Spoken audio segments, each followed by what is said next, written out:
Hello दोस्तों, स्वागत है आप सबका हमारे चैनल मैगज़ोन पर। आज हम लोग डेली पॉलिटी के 10 अच्छे एमसीक्यूज़ को यहाँ पर सॉल्व करने वाले हैं अपने आरआरबी जेईई 2019 के लिए।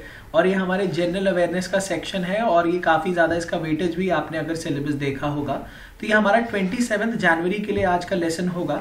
और इस पीपीटी को आप लोग डाउनलोड कर सकते हो हमारे टेलीग्राम ग्रुप से। आप उसको ज्वाइन कर लीजिए। उसको ज्वाइन करने का जो लिंक है इस वीडियो के डिस्क्रिप्शन सेक्शन में मैंने ऐड कर दिया है। तो एक बात और कि आईसीई गेट की जो सेल है वो 2 और 3 फरवरी को होने वाली है, तो उसके लिए आपको पहले से रजिस्टर करना पड़ेगा। तो प्लीज़ उसके लिए रजिस्टर कर लीजिए, ठीक है। उसका रजिस्ट्रेशन लिंक भी हम लोग इस वीडियो में डाल देंगे। और वहाँ से आपको सिर्फ और सिर्फ 1000 रुपीज़ का कोई भी मटेरियल लेना है, उसके साथ आपको मिलेगा पूरे साल भर के वीडियो लेक्चर्स का एक्सेस एब्सोल्युटली फ्री। तो बहुत अच्छी अपॉर्चुनिटी है आप लोगों के लिए जो गेट इंजीनियरिंग सर्विसेज की भी तैयारी करते हैं। तो बहुत यूजफुल होंगे वो भी लेक्चर्स, और आप हमारे चैनल मैगज़ोन से तो पढ़ेंगे ही। और टेक्निकल हम लोग शुरू करेंगे अपना 10 फरवरी के साथ। और 10 फरवरी को सबसे पहले हम लोग प्रोडक्शन का जो चैप्टर है वो शुरू करने वाले हैं। पहले मोस्ट प्रोबेबली हम लोग वेल्डिंग से स्टार्ट करेंगे, वो कवर करेंगे हम लोग अपना आरएस खुरमी और आरके जैन से। तो आइए देखिए आज का पहला क्वेश्चन देखते हैं। विच one of the following states oblique union territory sends only one representative to the Rajya Sabha. निम्नलिखित राज्यों में से कौन सा राज्य या केंद्र शासित प्रदेश राज्यसभा में केवल एक प्रतिनिधि भेजता है? तो यहाँ पर सही ऑप्शन है गोवा भी भेजता है, अरुणाचल प्रदेश और मणिपुर, ठीक है। तो यहाँ पर ये तीनों ही राज्य ऐसे हैं जो सिर्फ एक ही रिप्रेजेंटेटिव भेजते हैं, ठीक है। और ये जो सीट होती है, जो सीट का एलोकेशन होता है वो पॉपुलेशन के बेसिस पर किया जाता है हर स्टेट की, ठीक है। तो यहाँ से सही ऑप्शन हो जाएगा ऑप्शन डी। नेक्स्ट देखिए, which one of the following writs is issued to courts, corporation और a person directing them to perform their public duty. निम्नलिखित में से कौन सा रिट अदालतों को निगम या उनके सार्वजनिक कर्तव्यों को पूरा करने के लिए निर्देशित करने वाले व्यक्ति को जारी किया जाता है? तो यहाँ से सही ऑप्शन है मैंडेमस रिट, ठीक है, रिट ऑफ मैंडेमस, ये सही आंसर हो गया हमारा। नेक्स्ट देखिए, which one of the following does not fall with in the executive powers of the governor. निम्नलिखित में से कौन सा राज्यपाल की कार्यकारी शक्तियों में नहीं आता है?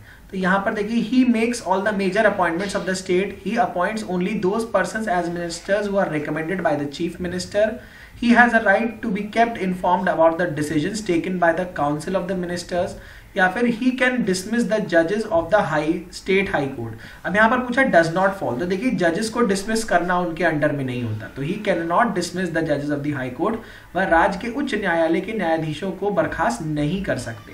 तो यहाँ पर ऑप्शन हो जाएगा सही डी।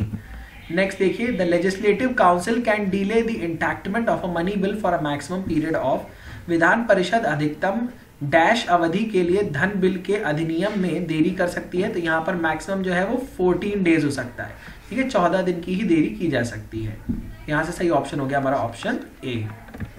नेक्स्ट देखिए, in addition to the representatives of the states of Rajya Sabha has, राज्यों के प्रतिनिधियों के अलावा राज्यसभा ने डैश सदस्यों को नियमित किया।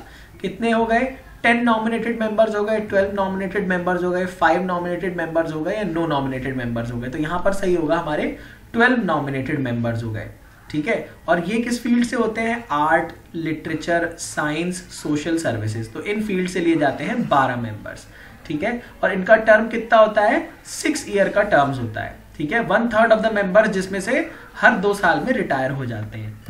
नेक्स्ट देखिए, the state which has the largest number of seats in Rajya Sabha. तो कौन से स्टेट की सबसे लार्जेस्ट नंबर ऑफ सीट्स है राज्यसभा में? तो यहाँ पर सही ऑप्शन है उत्तर प्रदेश, ठीक है।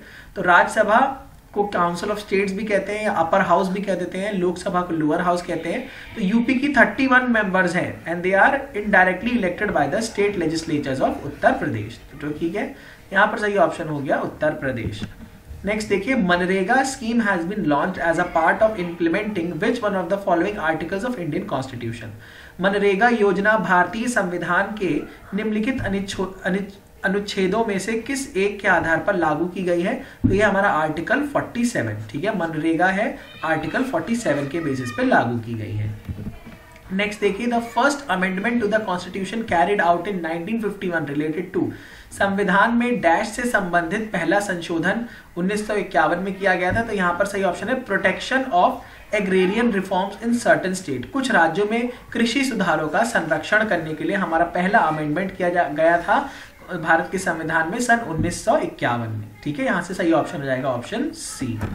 नेक्स्ट देखिए, the constitution of India does not contain any provision for the impeachment of. Bharat के संविधान में डैश के महाभियोग के लिए कोई प्रावधान नहीं है। तो यहाँ पर क्या है, गवर्नर ऑफ द स्टेट। तो गवर्नर ऑफ द स्टेट के अगर ऐसा होता है provision for the impeachment of, governor के लिए कोई भी प्रावधान यहाँ पर नहीं है। तो सही ऑप्शन हो गया B.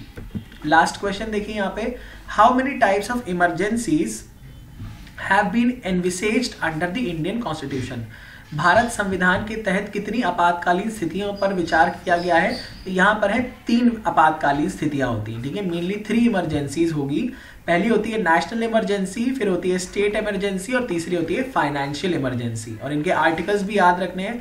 National emergency 352, state emergency 356 और फाइनेंशियल इमरजेंसी आर्टिकल 360 के तहत यूज होती है।